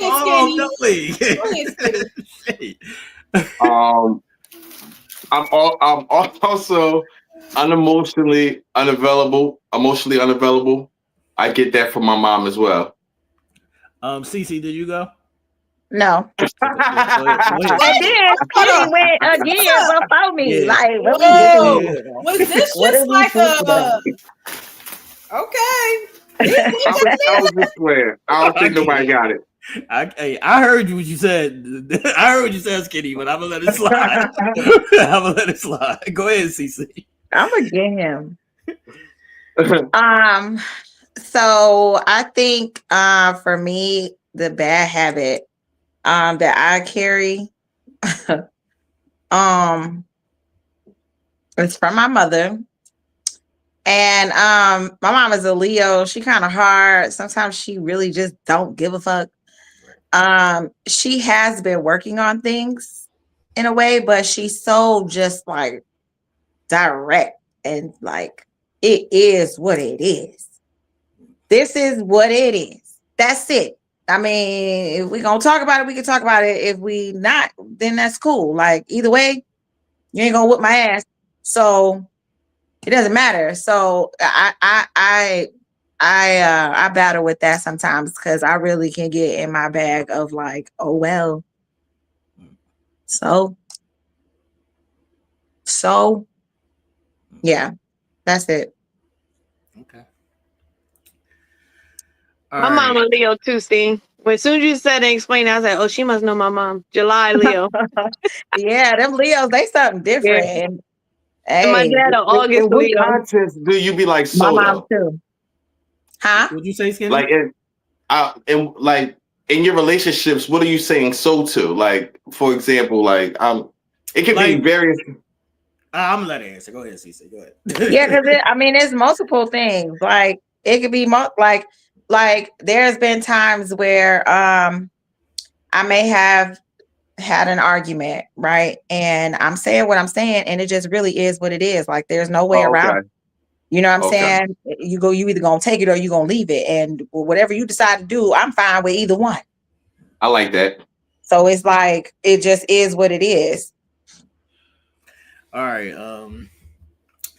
I want to say that because of the relationship that I had with my father and the way I looked at him, like I started drinking like when I was 9. So my dad used to have like those, if y'all remember, the wine coolers and shit. So I would start drinking my dad wine coolers. Like I did all of these things between like 9 and 12. So I started drinking, watching my dad smoking cigarettes, whatever it may be. I'm doing all this shit 9, 10, 11 years old. So by the time I'm like 15 or 16, I'm like the young boy who's walking around with a book bag with a bottle. I was that young boy. So that in essence is like why I don't drink or like smoke or anything anymore, because I understand that was like a thing. Like my dad had to come home and CC saying like the Teller Sport shit. So like that's like a family drink. So Teller's Port was like our family drink. My dad would come home every day after work and drink like 1 or 2 glasses of Teller's Port and smoke a cigarette. And I like adopted that shit. So at a certain point, I just cut it all out. And this is like family business, but I can speak it because it's my truth. In my sister's eyes, my sister will say that my father drank himself to death because of who my father was as a ladies' man. Because my father got adopted at some point. So they said my sister will say my father found out that his birth dad was gay, and that shit fucked with him so much that he drank himself to death. And that would be my sister's story. I would never believe that shit because I was the person who lived with my father. So I don't know that to be true, but I was young at the time. I was 12. She was 19. She's older than me. She may know better than me. I don't know. I'm the one that lived there, though. I don't think that's the truth, but it is what it is. I don't know. But that's the reason that I don't smoke or drink anymore. As far as my mom is like some of the shit y'all say, the cut off shit. Like I told my mom a story about somebody that I knew who was married and their wife died and then the husband died. This is a thing that I don't know if people know. You can die from heartache. Broken heart, yeah. So I'm telling my mom that this guy died from heartache. And my mom is like, love? Like, it ain't that fucking deep. Like, and I'm like, Mom, you gotta fucking relax. Like, what are you talking about? And she's like not even contemplating that this could be like a thing. And I'm trying to explain to her that, no, this is a thing. But I did have a little bit of that cut you off shit from her. Because that's just how she was. Like, when my father passed, there was no consoling. There was no conversation. My mother just came in my room one day and was like, he's gone. That was it. Never spoken about again in life. And those are some of the shit that I see. But can I just say that I hate that so many of us have experienced parents not be emotionally intelligent enough to have the hard conversations. And that pisses me off so much to this day, like, because it still is going on, because everybody wants to have kids and everybody wants to, oh, they cute, let me dress them up, let me do their hair, let me take to the barbershop. But when the hard questions come, or when the devastation or the trauma comes, y'all cannot have these conversations and then wonder why y'all kids grow up to be adults that can't handle things, or that may become shitty people. Like, I just think that we deserve better. We've always deserved better. And it's just crazy. Like, even down to like hygiene, like with women not having conversations with their daughters about hygiene. Just so many things, like how y'all can't have conversations about things that make y'all sad. Right. The reaction of being sad, crying, can be looked at as something so horrible because you're a male, because you had. I just think we deserve so much better. And it's just a sad situation because, like, to your point, like, even death in our culture is not a conversation that can be had or can be processed. Grief is it's such a crazy topic. It's something that takes on so many forms. You can't have that conversation. You can't even say, like, or even ask a question. Forget even talking to you or telling you what to do or whatever. How about you ask a question? How do I feel? Why does this make me feel this way? Are you okay? To not be able to have those conversations is always so crazy to me. And then now we on this podcast trying to have a therapy session with each other. You know what I'm saying? Like, because we trying to heal each other through our own trauma. So that way we can be better parents to our kids. It's just really sad. And I hope that it gets better. I am glad that therapy is a conversation now more than anything. even though I feel like sometimes people use it as a crutch. And people. Anybody ever been to therapy? Because I have. I have too. And when I was young, though. Yeah, me too.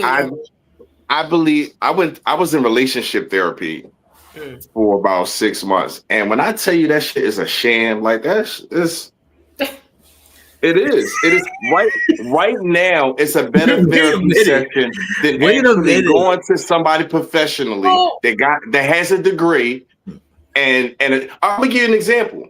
The therapist that I went to was a human. He was a man. So he was liked my girl. What the fuck? So, I say that human beings act a certain way. You know what I'm saying? Because you're human, right? He liked my girl. Okay. So of course, all the advice he gonna give me. You stayed in a therapy session for 6 months with a therapist that liked you? No. I'm talking about No. After we found out Todd was one of them, we got somebody else. But once we found out 3 months later, his name was definitely Todd. I'll remember this fucking jackass. I will always remember him because he was giving such fuck advice. Like, and I'm not saying that this everyone, but what I'm saying is you can pick you a friend, someone genuine that you know that will give you a genuine answer, and that can be your therapist because you know everything that's coming from them is coming from here. I agree. And when I say therapy, I didn't necessarily like ultimately meaning just a therapist, but just some type of therapy, no matter what. Like, this is therapy. This is our therapy. Even though we're not, Nina, relationship life coach, spiritual advisor, you know what I'm saying? She in the mix. But that's why she was giving me that look. Of therapy. Because even though we're not professional, no shade. You're able to be open. You're able to have the conversation. We're able to have this dialogue. So that is a form of therapy. But you didn't have to, you and T or any of us didn't have to give the answers that we gave, because at the end of the day, therapy is work. No matter what form it is, you have to do the work. You have to be honest too. A lot of people go to therapy and don't be honest with the therapist. What the hell is you there for? Facts. You know what I'm saying? Like, I feel like I have therapy with my sister-in-law pretty much once a week when we on the phone together. It's a therapy session. But I'm just saying, like, just to have that openness of some form of therapy, I think is good. It's a dialogue. Absolutely. So, I don't think Skinny saying relationship therapy is a scam. I think may have been your therapist per se. I think it may have been your therapist. I don't think it's a scam only because I understand the dynamic of having like a mediator. So just the fact on having a mediator is a good thing, regardless of whatever the fuck they say or do. Sometimes you definitely need a mediator. So I'm not going to say, so I'm not going to say it's a scam. I would just say, I was just talking about my experience. I know. I'm with you. I'm about to say fuck True. I'm about to say fuck them. You know, fuck them. I'm with you. I got you. Fuck ball. fuck ball. I got you. Fuck Todd. Yeah, fuck Todd. All right. We got one last question, everybody. Let me see. All right. What good thing do you have or wish you could be more like your parents? Why is everybody doing all of that? What? Like, Tia gave a thumbs down, and I thought you said I wish shit. Like, is nothing good from the parents that we wish we could be like the parents? I think our generation.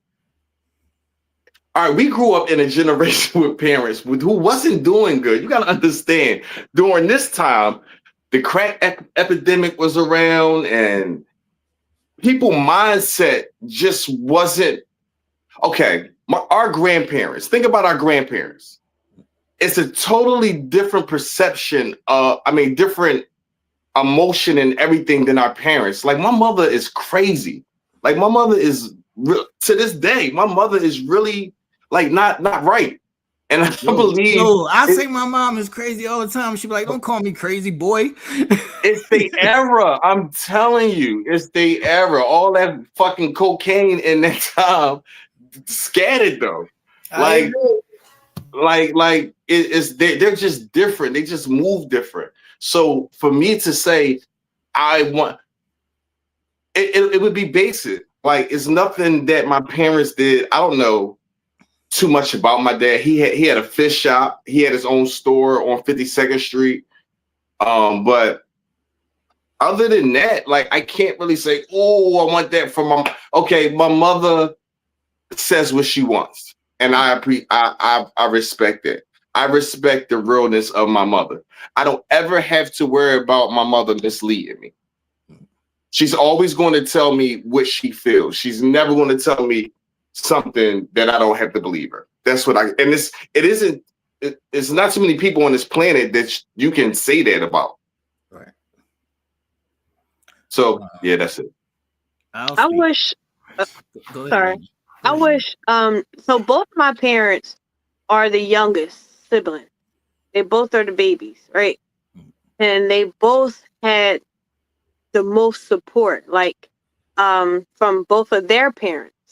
You know what I mean? Because they had the babies, and we were with our grandparents, and that's what I wish. I wish I had the same amount of like love and support that they had, because they were allowed to live their life. They dropped everything and like just like, you know what I mean? Like, oh, I can, like, they had freedom. Like, you know what I'm saying? Like, did they have the babies? Yeah, they had the babies. They had, like, they was able to work, go to school. They was able to do whatever their heart desired them to do, from my perspective, right? From what I saw. And that's what I wish I had. I wish I had the support so I can not only, but so I can do what I need to do. Like, you know what I mean?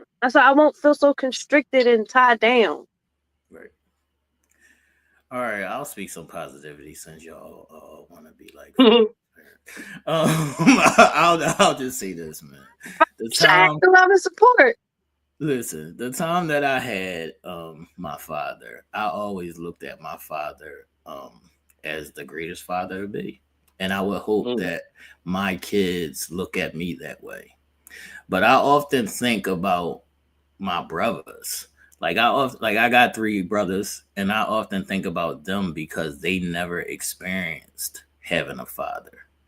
So I often think about, like, is that true when they say you don't really miss something that you never had? Or sometimes my older brother, who's the closest to me, I know he felt some type of way sometimes, like that I had a father or that I was around my father. And I think about those things.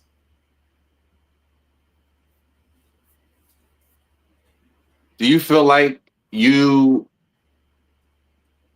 being around your friends and knowing that you had a father to 12, do you think you move different? Yeah. And what? It's just like a lot of things that they do. My father instilled in me to think first. So right. my so father, you were more mature. Yeah. Okay. My father. I can remember as kids though, like even recording in your house. Right. You know what I'm saying? Like at a young age, you was able to hang a microphone up from the ceiling. Right. I remember that, bro. Like right. so you were very mature for your age. Right. Or was that old house? It was both, but okay. I have like my father didn't like talk to me. He showed me. Like he would just like lead by example. Like when my father would be outside washing his car, I would be outside washing my bike.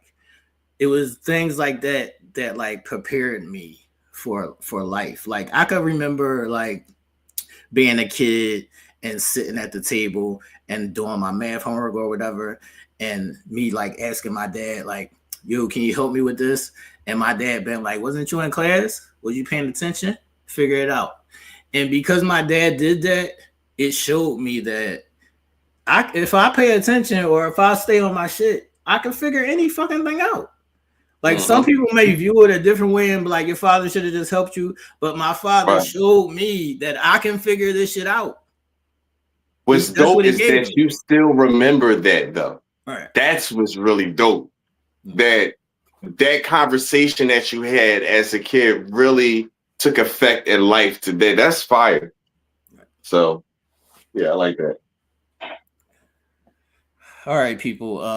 Last but not least, this would be my final question for y'all. And this wasn't. Wait, CC ain't go. Oh, my bad, CC. Go ahead. It's okay. Now I'm being like skinny. My bad. Yeah, hey, now we gotta have a one-on-one.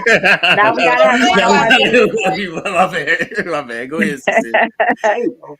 But I'll keep it brief because I feel like I have the good traits and habits and stuff from my parents already. I think they did a good job with me at the age that I'm at now, and just kind of carrying on what they've given me to make sure that the legacy I leave for my children is cool. So I think I'm pretty cool. Okay. I would like to say one more thing. Go ahead, Skinny. We were talking about parents today, right, but I just want to give my sister a shout out. My sister, 11 years older than me. My childhood growing up, I get my kindness from my sister.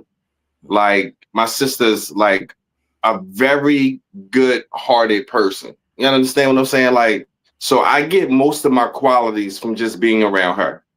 That's a fact. That's good. Shout out to your sister. That's a fact. The sibling thing, we'll revisit that. Yeah, because my sister was dope too. Hiccup Tia. Don't start, Tia. Don't start your shit, Tia. We're gonna get you a child t-shirt. What? That's you just because you know my sister. No, don't be buying. That's what I'm saying. I don't give a damn. I'm gonna talk shit about her. I got to, but listen, I got a balance. My brother, that's my ace boom coon. That other one that looked just like me.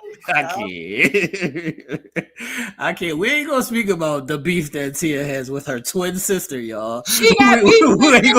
She got beef with me. You got a twin, Tia? Yes. Her son is here. Oh, wow. That's the taller one that was in the back? That's my mom. No. I thought I seen her. Oh, yeah. My nephew. Yeah, he about to leave. She about to come get him. And she better not come to my motherfucking door. She better call and say she outside. Don't even call. This is the twin. This is a twin sister, y'all. It's not a regular sister. It's a twin sister. I mean, it be like that sometimes. Y'all was in the same set. Identical, yeah. Wow. Yeah. And I don't care. You fatty. Just saying that. It's not me. I told y'all. People do stuff to me. Yeah, I can't, man. Oh shit. All right. My last question was, do y'all think that, well, little Blake is still young to you, so I don't know if you can answer this, but do y'all think that your kids are proud of you as parents? Yeah. They tell me. I think my kids are proud of me, but I question it sometimes because I cuss. I be cussing and I be kind of mean sometimes. But look, let me tell y'all something. I'm this way now. I'll simmer down sometimes, but I kind of feel like y'all gonna experience the bullshit from your mama before y'all experience it in the world. Facts.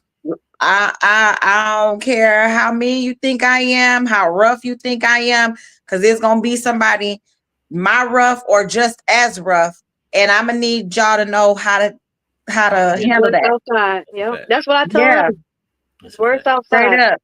But they tell me that, I asked them I like 2 weeks, maybe last week.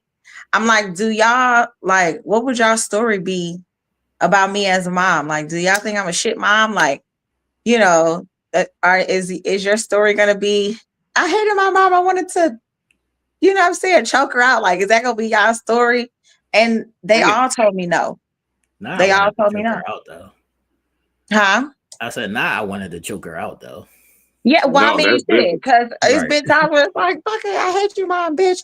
You know what I'm saying? So it's just a question though, because again, I'm kind of rough with them, and sometimes I think, well, am I too hard? But I don't ask them that. No, you have to be, and I don't want to harken on this, but that is a thing that my father told me. He used to always like write me notes and shit, and he would like leave notes on my door or on my fucking TV. I hated that shit, but and it would just simply say, "You gonna understand when you get older." Yeah, that's it.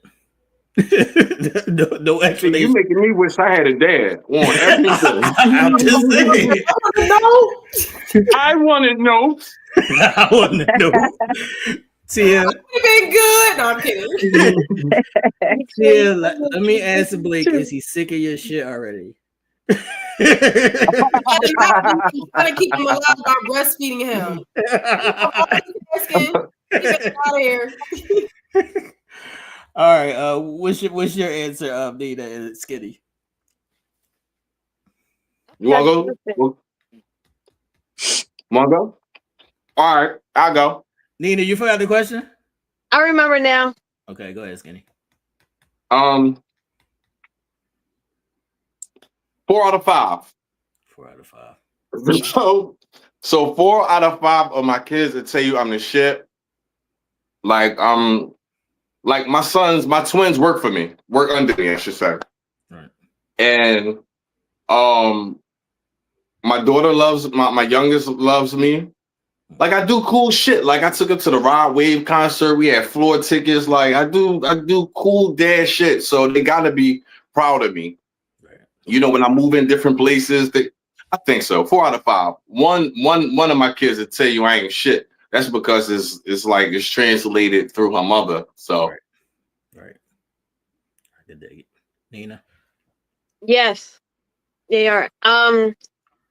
Actually, 2 of them pulled me to the side, like on their own, randomly, a couple weeks ago, to tell me, stop me in my tracks. Like, can I tell you something? What's up? I'm really proud of you. You balance your social life. You make time for us, dinner. I really don't know how you do it all. I don't even want to try to figure it out. But I think you should know that you're a really good mom. And then, ironically, like 5 hours later, the other one called me. I was thinking about you. I love you. And repeated something similar. And did I cry? Hell yeah. I cried. Did I cry in front of their face? No, I had to kick them out the room so I could do it by myself. But so yeah. you killing this mom shit. I'm killing it. I'm killing the game. What'd you say, Tia? How old are they? My oldest, she'll be 18 in October. So 17. Hold on, my memory. 17, 13, 11, and 9. That's good. At those ages, they hate you. So that's nice. That's what I said. 3 girls and 1 boy. Oh, man. Yo, I want to say my kids get on my nerves, man. That's what I just want to say. My kids get on my nerves because a lot of shit they don't. Because my kids are older than y'all, so a lot of shit they don't remember. Like my son said something to me like a couple weeks ago. I was ready to just like pop him real quick. He was like, "I don't remember. Like I don't remember you like being around like my childhood. I don't remember it. Like nigga, what?" You be wanting to strangle him like I sacrificed. The one that I said is on the outskirts said the same thing. I'm like, I can go in my Google Photos right now and show you all of the memories that you apparently fucking forgot. Thanks. Sometimes you have to do that though. That's a fact. Sometimes you got to do that because they will forget. That's a fact. Yeah, especially if there's separation where you're like just not there every day, or maybe even selective memory, not just like, hey, I just choose not to remember this. But so yeah, you might have to run it back sometimes, because I've had to do that with my oldest son. So my daughter be 23 this year. Okay. And I'm talking about 2017. It's not too far, not too long ago, where you was at my house in Jersey the whole summer, then past summer. You know what? I don't even know why I'm staying here talking about. Yo, this is what I'm trying to tell you. Cherish y'all times right now, because when they get older, they gonna act different. Like you ain't they definitely different. They definitely different. They definitely different. It's true. I see it. I see the amnesia creeping. Facts. They definitely different. That's why I'm gonna just stick to my one, because I can't deal with multiple assholes. So I'll say that my kids will definitely say it to other people, but they won't say it to me, because sometimes they feel like I'm being hard on them, and sometimes I do purposely be hard on my kids because I want them to be prepared for life. Like Cece said, I purposely do like hard shit to them sometimes just to make sure that they are ready and prepared, because I'm not going to always be here. Mm-hmm. So I do that sometimes just to make sure that they are solid. Yep. What? And the show, don't play with us, because my oldest is about to turn 23 in September. One of them ones out here. Don't play. Yeah. my oldest is 27. Oh, all right. So then you got me. Your oldest is 27? Yeah, my two twin boys is 27. Oh, wow. Okay. Yeah, and my son will be 21. He's a fucking Gemini. Gemini's getting my fucking. I got my 19-year-old. Why are you making that face? Why are you making that face, Nina? You don't know about Geminis? Yo, I don't know who the fuck I be talking. Get on my fucking nerves. He's about to be 21 in May. Get on my fucking nerves. And I gotta go pick him up in like a week or so when he get out of college. He went to college? Yeah, he's a junior. I gotta go get him in like a couple weeks. Where you go? He go to Shippensburg. Oh, okay. Yeah, my son at Delaware State. That's my school. That's where you went? Yeah. Blue Devil? Okay. That's a fact. Good for y'all. Good job, dads. High five. Mm-hmm. High five. Yes. That's what's up. High five. Yes. Good job. We proud of y'all. All right, people. As always, thanks for tuning in. Welcome to the Prophecies. Without vision, there is no vision. I mean, without vision, there is no understanding, and without understanding, there is no vision. Shout out to Baby Hairs. Our prayers are with you. You know, as always, you always. Right? She good. She be good. You're always welcome. All of those things. You know, hit us up. Anybody else got any last words? This was a great topic, guys. Yeah, I like it. I wanted to ask y'all some questions, but I was like, what you wanted to ask us, Tia? I'll just ask y'all in the Texans. I mean, it was some good stuff though. Right. I think we could do. I think maybe we should do another one, because I got a lot of good feedback about this topic, and like people really wanting to hear these things, because it's necessary. Like, we do need to have the hard conversation sometimes about parents, because we do have children that may experience this, and their parents experience what we experienced, and maybe they don't know how to navigate, talking through it with their children. So I think, however the segment goes, we add some more questions or whatever. Yeah, I'm for sure down with it. Yeah, this was good. Like, see all of that shit that you doing right there, Tia? Like the potty training and all of that. They forget. Potty training. No, I'm just saying you're about to do that. Oh no! I know. What I'm saying is they forget all of that shit. Take pictures, though. Take pictures. Literally. That shit. That's a fact.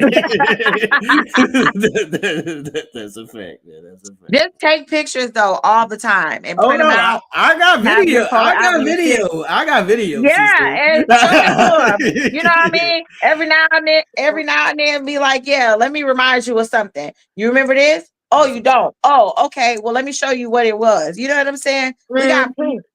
These days we need receipts and shit. So give them the receipts. I got hella pictures. I got thousands of pictures. Thousands.